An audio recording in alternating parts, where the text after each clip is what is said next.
Hello, person or people who clicked on this video. If you were expecting to see a WWE or TNA full show, when it clearly says highlights and review in the title, please click off the video right now. You have two options also. Either you can watch the video on a live stream, or you can wait 2 to 3 days when somebody is foolish enough to upload it to their channel and get their channel taken off YouTube. I myself, I don't really care much for YouTube, but I want to keep this channel up, so I will not be uploading any material from TNA or WWE. This is strictly wrestling review with comedy, opinion, and a little bit of something else. I don't know what it is, but please, if you do not enjoy wrestling reviews, please click off the video right now. I've given you options. Just leave if you do not enjoy wrestling review commentaries. That is all. Thank you. Alright, TNA Impact review. I got my pomegranate nectar, not juice, but pomegranate nectar. Let me get a sip real quick. That's good nectar. So let's get into the TNA Impact review. It starts off with aces and eights. They're sitting around a table, and we reveal that Luke Gallows, his name in TNA is Doc, Director of Chaos. So I guess that's what we can call him, Gallows from now on. Devon and the leader, the guy with the stuff around his eyes, he tells Doc that he needs to prove himself because he lost his mask last week, so he's gonna have to do something. And apparently Gallows, or Doc, he's not even a full patched in member, so I guess he has to prove himself. So we get into the first match, AJ Styles versus Robert Roode, Bobby Roode, whatever you want to call him, with James Storm on commentary. Great match. Yeah, it was a good contrast. You know, AJ Styles, he had the high flying thing going against Robert Roode, his ground and pound, no nonsense, mat based wrestling. It worked very good. Roode, he counters the Styles clash at the end of the match. I've never seen anybody counter it the way he did. He just put his hand, it sounds simple how I'm saying it, but when you watch it, he like, it seems like he's doing a handstand or like just grabbing the mat with his bare fingertips, so AJ Styles can't get his hands around to get the Styles clash on. I guess he put himself at a wide, like, push-up type stance. AJ lets him go. AJ tries to go for a Pele kick. Roode counters that and hits him with a fisherman suplex. AJ kicks out. Roode, he gets visibly upset, and then he goes to grab a steel chair. James Storm jumps off commentary, and he confronts Robert Roode, Bobby Roode. They get into a little, not altercation, but war of words. AJ Styles, he leaps over the top rope, amazing agility, hits him with a cross body splash. Roode and not Roode, but AJ Styles and James Storm, they had a little back and forth word, just like the whatever. AJ gets distracted. He tries to go for a springboard forearm like he's famous for. Roode catches him while he's going for the springboard, knocks the rope down, and he pins him 1, 2, 3. And yeah, then you get into the next promo where Joseph Park, he asked to fight Ace and 8 member. Hulk Hogan comes out and tells him again no. Bully Ray comes out and says, I stick up for Joseph Park. Hulk Hogan, you gotta give him this match. Hulk Hogan changed his mind, and now we have Doc, aka Luke Gallows, versus Joseph Parks. And that's surprising to me that Hulk Hogan wouldn't even make this match. Was he even watching the pay-per-view from like last month when Joseph Park just went completely ham sauce and ripped off a handcuff and beat the hell out of Joe? I forgot his name. Wes Briscoe. He didn't even wrestle a match. Yeah, I don't think so. I think that's Wes Briscoe. Gotta be. He beat the hell out of Wes Briscoe, and then he also he put Bully Ray through a table with a Winds of Change, aka I forgot what Abyss calls that swinging backbreaker side slam, but whatever. How can he not see that? It's like he's oblivious. Oh, I don't think it. So you just did a lot of wrestling moves and you beat somebody's ass, but you're a lawyer. I'm dumb.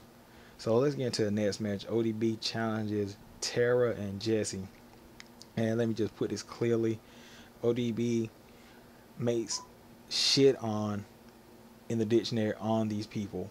I'm talking about, like, they get a little bit of offense, but basically it's a comedy match where ODB goes over, but at the end, Tara hits her with the Widow's Peak, and then Jesse Goddard, he pours liquor on her, and then you get a promo backstage where ODB leaves a voicemail on EY's cell phone. Sorry about that. Cell phone sample match for Turning Point. EY and ODB versus Tara and Jesse. So I don't know where that's gonna go. It's probably gonna lead to the next pay per view.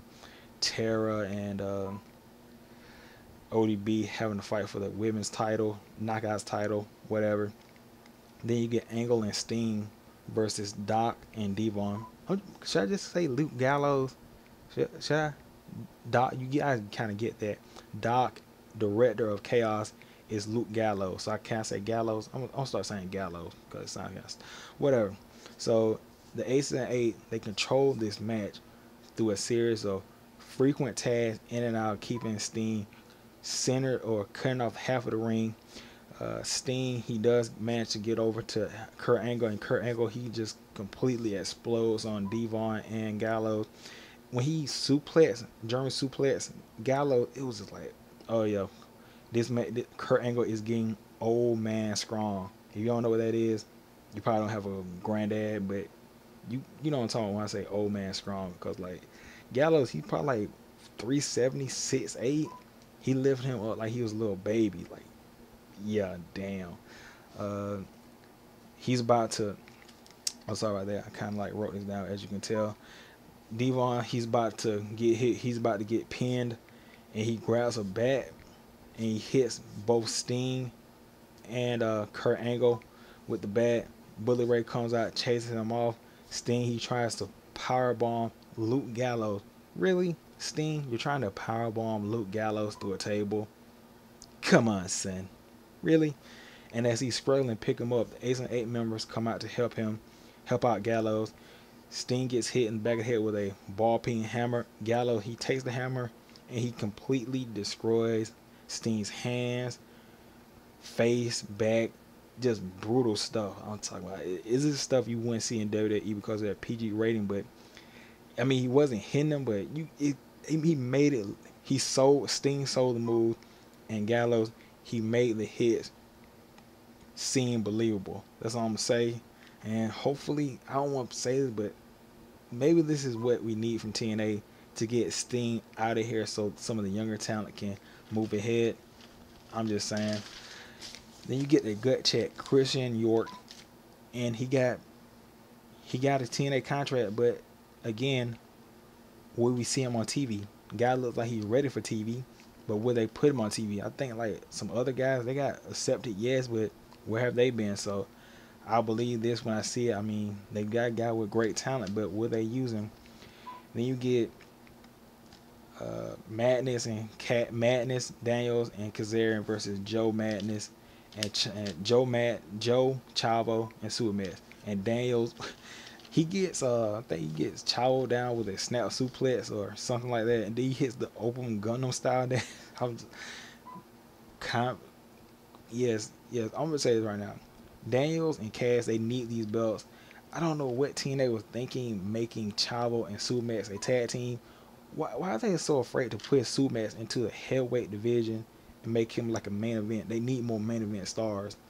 And then Chavo, why isn't he challenging for the S division? It's like, it's a simple thing. Oh, two Mexicans, they're a tag team. What? Come on, man. That's just laziness. And Joe, again, he shows WWE superstars how to do moves. He does a snap suplex, and Randall Keith Orton, take notes on how to do a snap power slam. Perfection.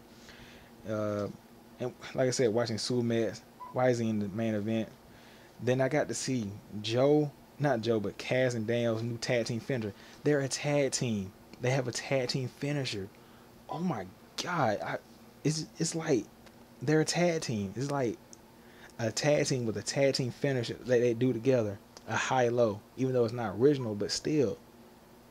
I think that's the only thing that's holding back Team Hell No, even though it's kind of still over. But if they could have some kind of finishing tag move, I think it might be coming up later on the year or whatever. But if Team Hell No can get a finishing tag move. Oh my god.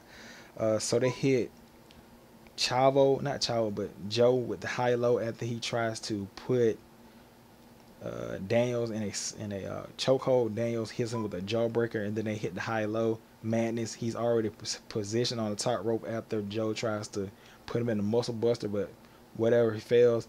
Joe's got hit with the high low. Madness comes off the top rope with that elbow, and he pins Joe 1, 2, 3, and you get the winner. And then you get Aries kind of promo making fun of all the wrestlers who call themselves best in the world. And then he says he's the best in the universe. What the fuck? Why can't he just say I'm the greatest wrestler who ever lived? That makes a little bit more sense. And also, in case you guys didn't know, I might have a link right now. Right now they're selling TNA shirts $10. Like you can get the Austin Aries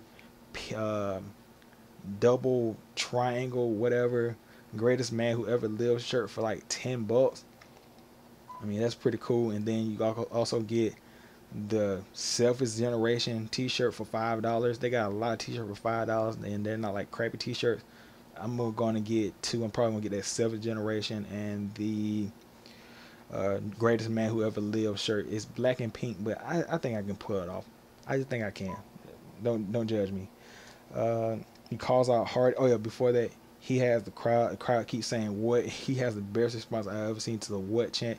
He says, "You shut your fucking mouth. You shut your dirty mouth, and you wouldn't have to ask me what all the time." I'm saying English, people in the crowd just completely shuts up after that. He calls out Hardy. They get into a fist fight.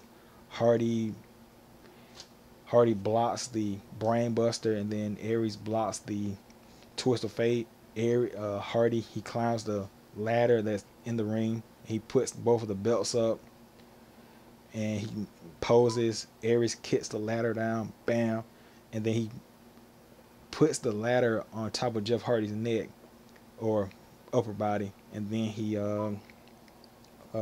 climbs the rope, climbs the ladder, and does the same kind of pose. Well, I got like 2 minutes.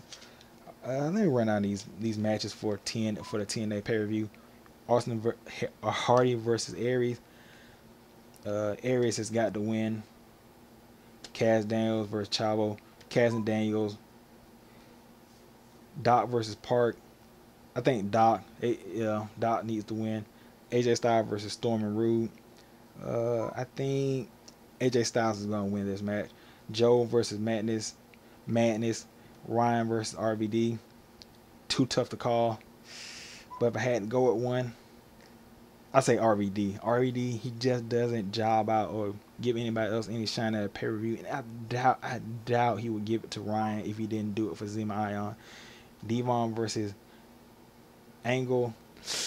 I gotta say Devon again, because if they don't have any decent wins at pay-per-view, Ace and 8, it just like it means nothing that they formed this tag team. So both Ace's members have to win their pay-per-view matches for this to even seem legit. And then you get Tara and Jesse versus ODB and EY. It doesn't really matter who wins this match because we all know where it's gonna go. ODB versus Tara, but it might be moderately entertaining. I know I didn't really go into detail about these, but I'm on a time limit. Thanks, haters. Yeah, so with that being said, my 13 minutes of fame, or 14 because I put like, that little thing, because some people are fucking stupid. They don't know when it says calm down. My minutes of fame are slowly winding down, and I'm gonna get out of here. Oh yeah, I got a special surprise for you guys. It's about the PS4.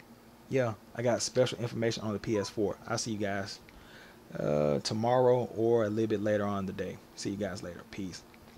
Oh yeah, I forgot to rate this Impact, and I'm going to give it a 4.2 out of 5. And even though it was only 4 matches and 2 hours for this program, well, let's not count ODB versus Tara and Jesse. 3 matches, they were far better than what was on Raw or SmackDown, and that's pretty much sad because it just shows that TNA, they're improving on their wrestling. Their promos still but WWE's product is slowly slipping because they want to become more kiddie friendly, and that's just WWE. They're shooting themselves in the foot, and that's all I gotta say about that.